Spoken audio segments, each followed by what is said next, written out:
Hello friends, ये video आपको मस्तिष्क की आधारभूत सच्चाइयों को आसान भाषा में समझाने की कोशिश है। क्या आपने कभी यह जानने की कोशिश की है कि जहां एक मनुष्य दुखी, गरीब और तनावग्रस्त है, वहीं कोई दूसरा सुखी, समृद्ध और आस्थावान कैसे है? जहां एक के पास आलीशान बंगला है तो वहीं दूसरा झोपड़ी में क्यों रहता है? जहां एक मनुष्य बहुत सफल तो दूसरा बुरी तरह असफल क्यों है? इस वीडियो में बताई तकनीक को अमल में लाने से आप उस चमत्कारिक शक्ति को जान लेंगे जो आपको दुविधा, दुख, उदासी और असफलता के कुचक्र से बाहर निकालने में मदद करेगी।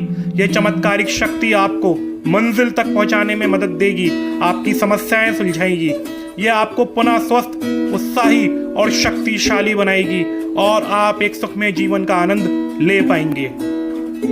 दोस्तों, उस आंतरिक शक्ति का नाम है आपका सबकॉन्शियस माइंड या अवचेतन मन। आइए अब हम समझते हैं कि अवचेतन मन क्या होता है। मनोविज्ञान में मन को दो भागों, चेतन एवं अवचेतन मन में बांटा गया है। चेतन मन हमारी चेतन या सक्रिय अवस्था है, जिसमें हम सोच विचार कर और तर्क के आधार पर कोई निर्णय लेते हैं या कार्य करते हैं। अवचेतन मन एक स्टोरेज रूम की तरह है जो हमारे सभी विचारों, अनुभवों, धारणाओं आदि को स्टोर या संग्रहित करता है। अवचेतन मन तर्क एवं सोच विचार के आधार पर निर्णय नहीं लेता, बल्कि हमारे पिछले अनुभव एवं धारणाओं के आधार पर स्वचालित यानी ऑटोमेटिक तरीके से कार्य करता है। चेतन मन और अवचेतन मन को एक उदाहरण के द्वारा समझा जा सकता है। जब भी कोई व्यक्ति पहली बार साइकिल चलाना सीख रहा होता है तो उसे साइकिल को ध्यानपूर्वक नियंत्रित करना होता है। शुरुआत में वह संतुलन नहीं बना पाता और थोड़ा डरा हुआ भी रहता है। इस वक्त वह अपना चेतन मन इस्तेमाल कर रहा होता है, लेकिन जब वह बार बार साइकिल चलाने की प्रैक्टिस करता है तो यह अनुभव उसके अवचेतन मन यानी सबकॉन्शियस माइंड में स्टोर हो जाता है और धीरे धीरे अवचेतन मन चेतन मन की जगह ले लेता है। सभी स्वचालित कार्यों जैसे सांस लेना, दिल धड़कना आदि कार्य अवचेतन मन के द्वारा ही पूर्ण किए जाते हैं। हमारी आदतें एवं रोजमर्रा के सभी कार्यों में अवचेतन मन का महत्वपूर्ण योगदान होता है। अवचेतन मन एक सॉफ्टवेयर या रोबोट की तरह है जिसकी प्रोग्रामिंग चेतन मन द्वारा की जाती है। अवचेतन मन स्वयं कुछ अच्छा बुरा नहीं सोच सकता, वो तो केवल पहले से की गई प्रोग्रामिंग के अनुसार स्वचालित तरीके से कार्य करता है। चेतन मन को विचारों का चौकीदार या गेटकीपर भी कह सकते हैं। दरअसल हमारा हर विचार एक बीज की तरह है और हमारा अवचेतन मन एक बगीचे की तरह। हमारा चेतन मन यह निर्णय करता है कि अवचेतन मन में कौन सा बीज बोना है और कौन सा नहीं।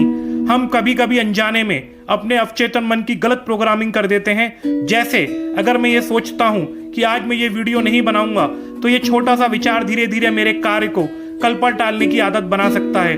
अब हम आपको बताएंगे कि कैसे अवचेतन मन की रीप्रोग्रामिंग करके इसमें इंस्टॉल किए हुए गलत सॉफ्टवेयर को आप धीरे धीरे डिलीट कर सकते हैं।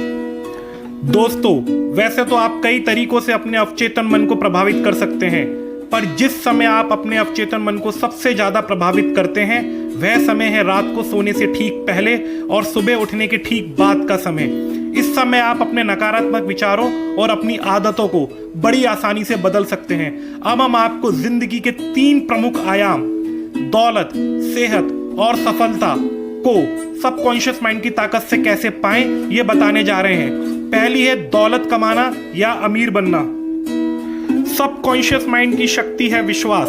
दौलत की भावना से दौलत पैदा होती है, इस बात को आप हमेशा याद रखें। यदि आप फाइनेंशियल प्रॉब्लम में हैं तो इसका मतलब है कि आपने अपने सबकॉन्शियस माइंड को यह विश्वास नहीं दिलाया है कि आप भी फाइनेंशियली फ्री हो सकते हैं और एक शानदार जीवन व्यतीत कर सकते हैं।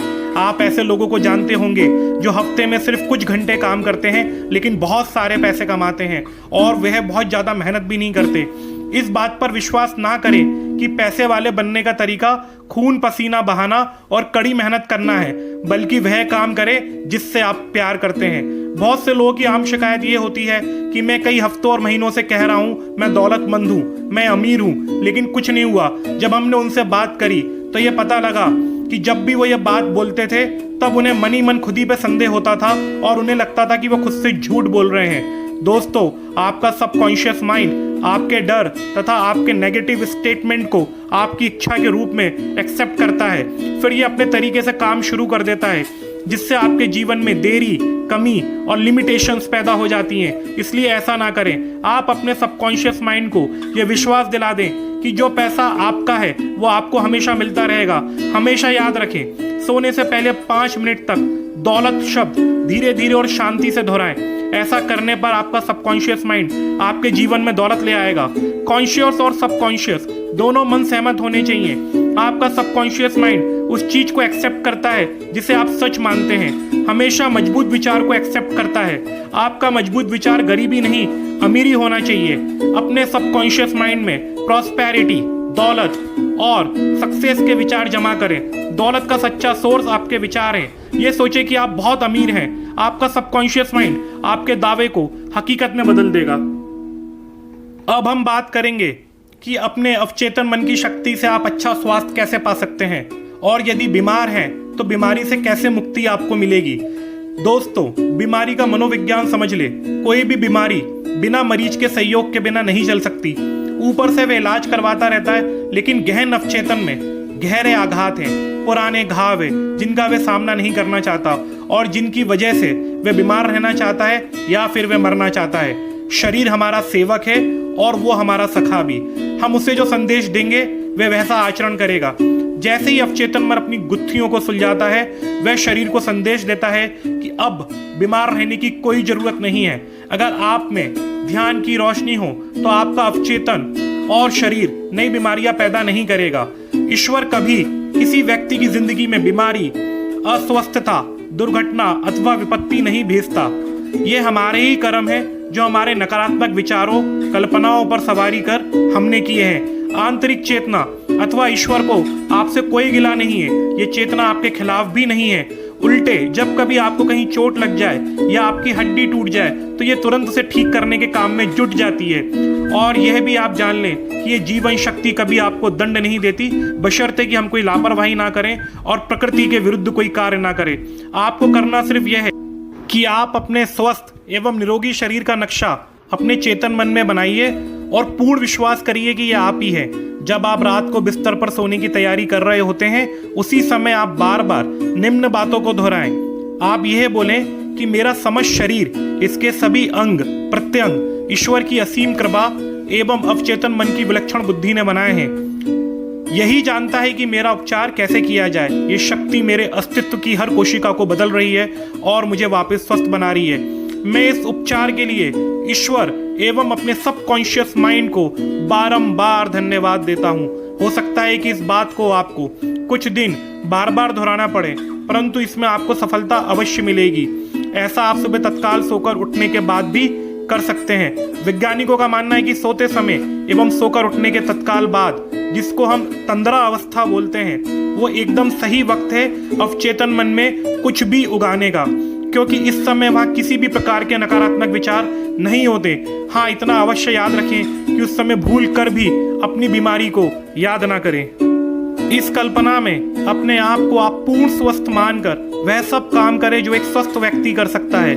ऐसा करने से आपका अवचेतन मन संपूर्ण स्वास्थ्य की मानसिक तस्वीर स्वीकार कर लेगा और आप पूर्णतः स्वस्थ हो जाएंगे।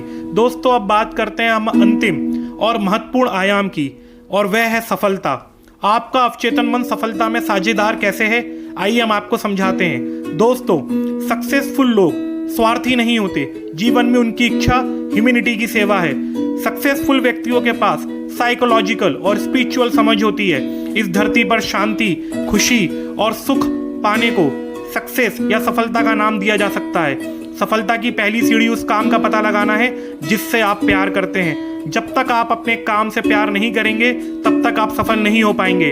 भले ही दुनिया आपको सफल व्यक्ति मानती हो, पर काम से प्यार होने पर आपके मन में उसे करने की इच्छा तीव्र होती है। यदि कोई साइकोलॉजिस्ट बनने की इच्छा रखे और डिप्लोमा लेकर केवल दीवार पर उसकी डिग्री टांग दे, तो उससे उसका काम पूरा नहीं हो जाता है।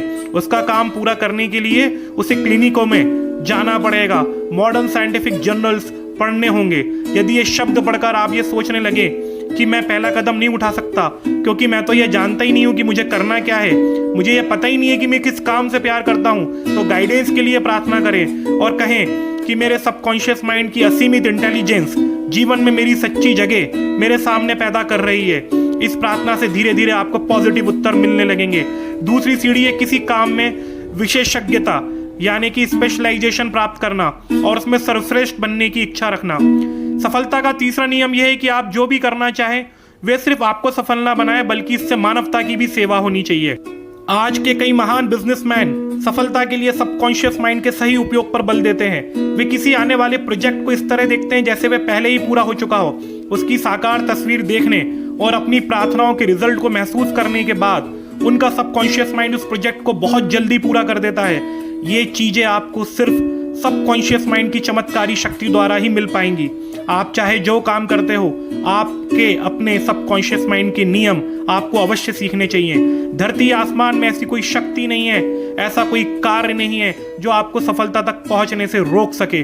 प्रत्येक रात को शांति और पूर्ण सेटिस्फेक्शन के साथ प्रार्थना करने से दोस्तों चमत्कार हो सकता है। आप नौकरी में प्रमोशन चाहते हैं तो इमेजिन करें कि आपका मालिक, सुपरवाइजर या कोई प्रियजन आपको प्रमोशन की बधाई दे रहा है। आप इस तस्वीर को एकदम रियल बनाएं और उस पर यकीन करना सीखें। आप सक्सेसफुल होने के लिए ही पैदा हुए हैं। तो दोस्तों आज के वीडियो में हमने आपको बताया कि आप अपने अवचेतन मन की शक्ति से दुनिया में वो सब कुछ हासिल कर सकते हैं जो आप हासिल नहीं कर पा रहे हैं। यदि ये वीडियो आपको अच्छा लगा हो तो कृपया करके आप हमारे चैनल को सब्सक्राइब करें। धन्यवाद।